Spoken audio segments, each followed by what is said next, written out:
നമസ്കാരം.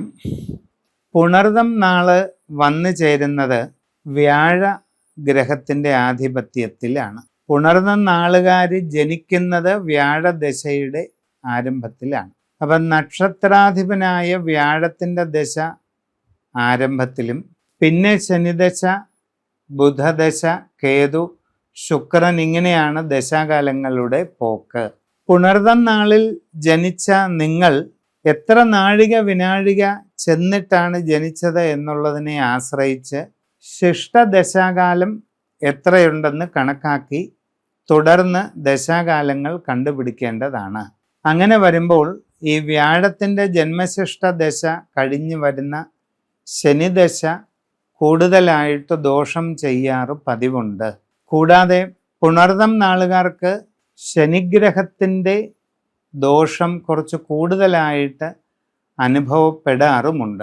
അതുകൊണ്ട് തന്നെ ഏഴരശനി, കണ്ടകശനി തുടങ്ങിയ സന്ദർഭങ്ങൾ വരുമ്പോൾ പുണർദം നാളുകാരെ അത് കൂടുതലായിട്ട് ബാധിക്കും. അതുകൊണ്ട് ശ്രദ്ധാപൂർവം കാര്യങ്ങൾ ചെയ്യേണ്ടതാണ്.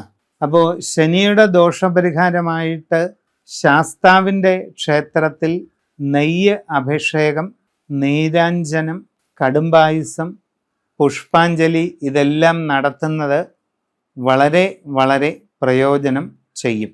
നിങ്ങളുടെ ജനന തീയതിയും സമയവും അനുസരിച്ച് ഗ്രഹനില ഉണ്ടാക്കി നിങ്ങളുടെ ഇപ്പോഴുള്ള ദശാകാലസ്ഥിതി ഏതാണെന്നൊക്കെ അറിഞ്ഞ് പരിഹരിക്കുന്നത് വളരെ നല്ലതാണ്.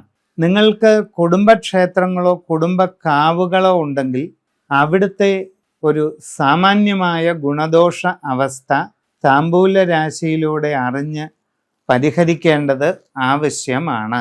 അതോടൊപ്പം പുണർദം നാളിൻ്റെ ജന്മനക്ഷത്ര കല്ല് എന്ന് പറയുന്നത് പുഷ്യരാഗം, യെല്ലോ സഫയർ എന്ന് പറയുന്നതാണ്. ഈ മഞ്ഞ പുഷ്യരാഗം എന്ന് പറയുന്ന ഈ കല്ല് സ്വർണ്ണമോതിരത്തിലാക്കി ധരിക്കുന്നത് വളരെ ഉത്തമം. അല്ലാത്ത പക്ഷം വെള്ളിയിലും ധരിക്കാം. നിങ്ങൾ പൊതുവെ മഹാവിഷ്ണു ക്ഷേത്രത്തിൽ വ്യാഴാഴ്ച തോറും നെയ്വിളക്ക്, തുളസിമാല, പാൽപ്പായസം, പുഷ്പാഞ്ജലി ഇതൊക്കെ ചെയ്യുന്നത് വളരെ ഗുണം ചെയ്യും. നിങ്ങളുടെ ഗ്രഹസ്ഥിതി സൂക്ഷ്മമായി പരിശോധിച്ച് അതിനനുസരിച്ചുള്ള പ്രതിവിധികൾ കണ്ടെത്തി ചെയ്യുന്നത് ഏറ്റവും ഗുണകരമായിരിക്കും.